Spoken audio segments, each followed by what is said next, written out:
जय हिंद दोस्तों। यूपीएससी केंद्र में आप सभी का फिर से स्वागत है। बीपीएससी मेन सीरीज में हम उन सभी टॉपिक्स का डिस्कशन कर रहे हैं जिससे एग्जाम में प्रश्न पूछे जाते हैं। अभी हम आर्ट एंड आर्किटेक्चर से जो भी प्रश्न बीपीएससी में पूछे जा रहे हैं उसका डिस्कशन कर रहे हैं। अपने पिछले वीडियो में मैंने पटना कलम, मधुबनी पेंटिंग, मंजूषा पेंटिंग का डिस्कशन किया था। अगर आपने उस वीडियो को नहीं देखा है तो जाके तुरंत देख ले। इस वीडियो में हम पाल कला को देखेंगे, तो चलिए शुरू करते हैं। पाल कला का विकास 8वीं से 11वीं सदी में हुआ। पाल कला को हम 3 भागों में बांटकर पढ़ सकते हैं। पहले मूर्ति कला, फिर चित्रकला, स्थापत्य कला। मूर्ति कला को भी 3 भागों में बांट सकते हैं: कांस्य मूर्तियां, प्रस्तर मूर्तियां और मृण मूर्तियां। वहीं चित्रकला को तारपत्र और पांडुलिपियों पर बनने वाले चित्र तथा भित्ति चित्र में बांट कर देख सकते हैं। वहीं स्थापत्य कला में भवन निर्माण और बौद्ध विहार और मठ बनते थे। तो चलिए इस सबको हम एक एक करके विस्तार पूर्वक देखते हैं। सबसे पहले मूर्ति कला में कांस्य एवं प्रस्तर मूर्तियों की नवीन शैली विकसित हुई। पहले भी मैंने बताया है कि अगर किसी कला में कुछ नवीनता आती है, कुछ फ्रेशनेस आता है, तो उसका ज़्यादा विस्तार होता है, वह ज़्यादा प्रचलित हो जाता है। इसलिए कांस्य एवं प्रस्तर मूर्तियां में इसमें नवीन शैली का विकास होना इसे बहुत ज़्यादा प्रचलित बना गया। धीमन और विठपाल नाम के जो मूर्तिकार थे, इन्होंने इसे नई ऊंचाइयों तक ले गए। आप हमेशा ही उत्तर में नाम को और उदाहरण को जरूर लिखें, जिससे आपका उत्तर कुछ अलग, कुछ नया बनता है और आपको ज़्यादा मार्क्स मिलते हैं। तो धीमन धर्मपाल के टाइम में थे, वहीं विठपाल जो थे देवपाल के समकालीन थे। कांस्य की जो मूर्तियां थी वह ढलवा किस्म की थी, यानी इन्हें सांचे में ढाल कर बनाया जाता था। सबसे पहले मोम से मूर्ति का आकार बना लिया जाता था, मूर्ति बना लिया जाता था। फिर गंगा की रेतीली मिट्टी का उसके ऊपर एक बहुत मोटा परत चढ़ा दिया जाता था और फिर उसमें कांसे को गर्म करके उसे पिघलाकर उसमें भर दिया जाता था।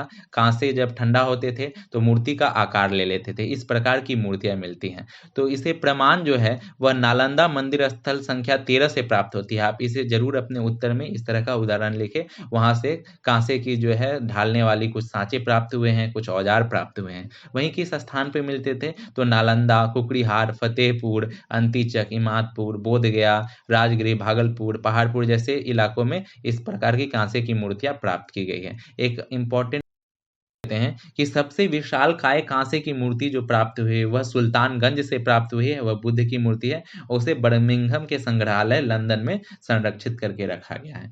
पालकालीन प्रस्तर मूर्तियां की कुछ विशेषताएं हम देख लेते हैं। सबसे पहले तो ये कि ये काले बैसाल्ट पत्थर से निर्मित है। अब आपके दिमाग में यह प्रश्न आ सकता है कि यह काले बैसाल्ट पत्थर से ही क्यों निर्मित है, किसी बलुआ पत्थर या लाल पत्थर, संगमरमर, इन सब से क्यों नहीं निर्मित है? तो जैसा कि आप जानते हैं कि पाल वंश जो था उसकी राजधानी यहीं बिहार में राजगीर, भागलपुर इत्यादि क्षेत्र में वह विस्तृत थी और यहीं पे संथाल परगना और मुंगेर की पहाड़ी काफी नजदीक थी जहां काले बैसाल्ट पत्थर पाए जाते थे। तो इन्हें यहाँ से लाना काफी इजी था, इसलिए ये सभी मूर्तियां काले बैसाल्ट पत्थर की बनी।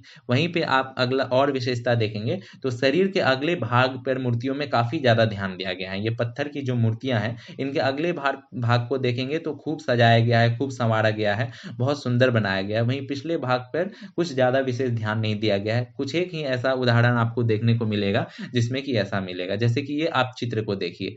इस चित्र में ये मूर्ति जो देख रहे हैं इसके अगले भाग में कितना सुंदर सजावट किया गया है, बेहतरीन अलंकरण किया गया है। वहीं पिछले भाग में कुछ भी नहीं किया गया है। तो इस तरह की मूर्तियां आप देखेंगे। वहीं जो थे ये मूर्तियां प्रस्तर की, इसमें अलंकार की काफी प्रधानता थी। यह इन्हें मौर्य कला और पाल कला को मौर्य कला और गुप्त कला से थोड़ा भिन्न करता है, क्योंकि वहां पे सामान्यकरण था लेकिन यहाँ पे अलंकरण बहुत ज्यादा है, जिसके वजह से आप इसे विशेषता कहिए या इसकी कुछ कमी कहिए, इतना ज्यादा अलंकरण किया गया है कि इसकी मौलिकता की अभाव हो गई है। यानी कि यह साधारण नहीं लगेगा, आपको लगेगा कि इतना ज्यादा अलंकरण किसी भी जमाने में कोई अगर पहनता होगा क्या, मतलब ये आपको असली नहीं लगेगा, कुछ कृत्रिमता लगेगा। तो ये अलंकार की प्रधानता है जिससे सौंदर्य तो बढ़ा है लेकिन कृत्रिमता आ गई है।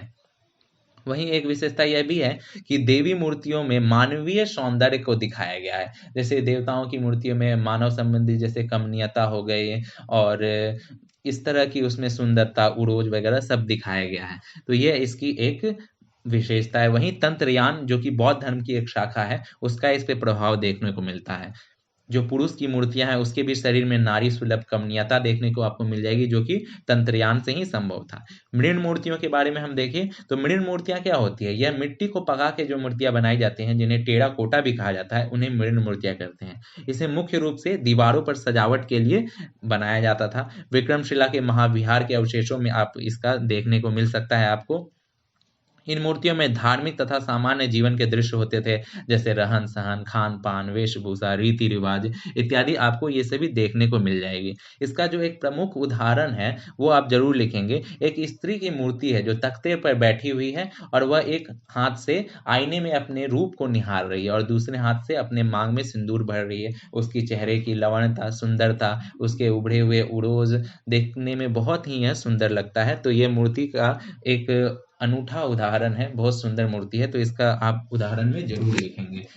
चित्रकला को हम देखें तो दो भागों में मैंने आपको बताया था। पहले तो पांडुलिपियों को सजाने के लिए चित्र बनाए जाते थे। पांडुलिपियों पे कहानी के अनुसार चित्र व कथा वस्तु के अनुसार चित्र बनाए जाते थे। पहले भी मैंने बताया है कि बौद्ध धर्म से यह संबंधित था। पालवंशी जो थे वो बौद्ध थे, तो इसलिए इसमें बुद्ध भगवान के जीवन के कथाएं, जैसे उनके महान भी निष्क्रमण जो घर से निकले थे, धर्म चक्र परिवर्तन इत्यादि की घटनाओं को दिखाया गया है और उससे संबंधित ही चित्र बनाए गए हैं। यह पांडुलिपि मुख्य रूप से ताम्र पत्रों पे बने हैं और अष्ट सहस्री, प्रज्ञा परिमित और पंचरत्न इसके बहुत ही महत्वपूर्ण उदाहरण है। आप उदाहरण जरूर लिखिए। बार बार मैं इसलिए कह रहा हूँ क्योंकि इस सब बारे में पाल कला या जो भी प्रश्न है उसका उत्तर सभी को ही लिखेंगे, सभी को पढ़ा हुआ है, लेकिन आप इस तरह का उदाहरण लिखते हैं, नाम लिखते हैं, जगह लिखते हैं, तो फिर आपका उत्तर कुछ यूनिक बनता है, कुछ अच्छा बनता है, तो मार्क्स भी ज्यादा अच्छे आते हैं। तो अष्ट सहस्री, प्रज्ञा परिमित, पंचरत्न ये सब पांडुलिपि पालकालीन है और अभी यह कैम्ब्रिज विश्वविद्यालय के पुस्तकालय में संरक्षित है। इसमें जो प्राथमिक रंग होते थे वह लाल, नीला, उजला होते थे। वहीं द्वितीयक रंग जिसे सहायक रंग भी कहते हैं वह हरे, काले, धूसर, बैंगनी, हल्के गुलाबी तथा भूरे रंग के होते थे। अब भित्ति चित्र को हम देखें तो नालंदा जिला के सराय स्थल पे जो एक ग्रेनाइट पत्थर का चबूतरा बना हुआ है उसके नीचे कुछ ज्यामितिक चित्र बने हुए हैं। भित्ति चित्र होते क्या हैं? भित्ति चित्र होते हैं या दीवालों पे बनाए जाते हैं, गुफाओं पे जो पेंटिंग्स की जाती है उन्हें भित्ति चित्र कहते हैं। और इसका समानता जो है अजंता तथा बाघ के गुफा के चित्र शैली से इस पे बहुत ज्यादा प्रभाव आपको देखने को मिलेगा, बहुत ज्यादा समरूपता आपको देखने को मिलेगा। इसका जो रंग संयोजन है वह भी अजंता के गुफा के चित्रों से बिल्कुल मिलता जुलता है। अब अगला हम स्थापत्य कला को देखते हैं। स्थापत्य कला आपको नालंदा, विक्रमशिला, ओदनपुरी, सोमपुरी इत्यादि विश्वविद्यालय में देखने को मिल जाएंगे और यह सब पालकालीन है। जैसे नालंदा में बौद्ध विहार का निर्माण गोपाल ने करवाया था, विक्रमशिला विश्वविद्यालय का निर्माण धर्मपाल ने, ओदनपुरी बौद्ध मठ गोपाल ने बनवाया था। तो ये सभी पालकालीन है। महिपाल ने काशी में सैकड़ों भवन एवं मंदिर बनवाए थे। वहीं रामपाल ने रामवती नाम का नया नगर बसाया था। कहलगांव का गुफा मंदिर, विष्णुपंत मंदिर का अर्ध मंडप, सूरजगढ़, जयमालगढ़ इत्यादि आपको इसका उदाहरण मिल जाएगा। और उदाहरण बार बार मैं कह रहा हूँ, आप जरूर लिखा करें। जावा का जो शैलेंद्र शासक था बलपुत्र देव, उसने देवपाल से अनुमति ली थी और नालंदा में एक बौद्ध मठ का निर्माण करवाया था। देवपाल ने इस मठ के लिए 5 गांव भी दान में दिए थे। यह विशेषता था कि मुख्य रूप से ये सभी चैत्य विहार जो हैं जितने भी बने थे ये पक्के ईंटों से बनाए जाते थे और इसके आसपास तालाबों का भी निर्माण कराया जाता था। तो यह सब स्थापत्य कला की विशेषता थी। अब वे फॉरवर्ड में आप लिख सकते हैं कि ये जो जितने भी पाल कला है ये हमारे धरोहर है, इसको संरक्षण और संवर्धन करना चाहिए राज्य सरकार को।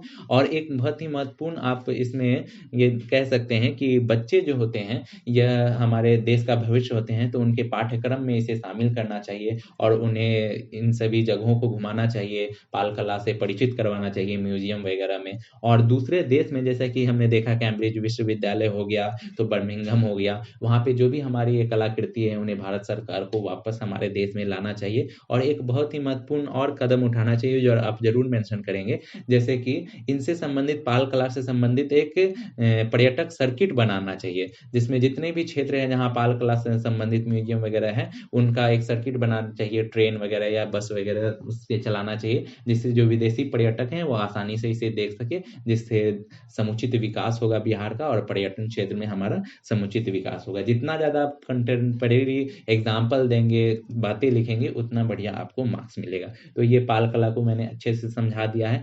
वीडियो में ऑडियो नहीं आया था इसलिए मैंने अलग से वॉइस ओवर दिया है। उम्मीद है आप लोग थोड़ा एडजस्ट करेंगे और वीडियो को जरूर लाइक करें और चैनल को सब्सक्राइब कर लें और शेयर करें।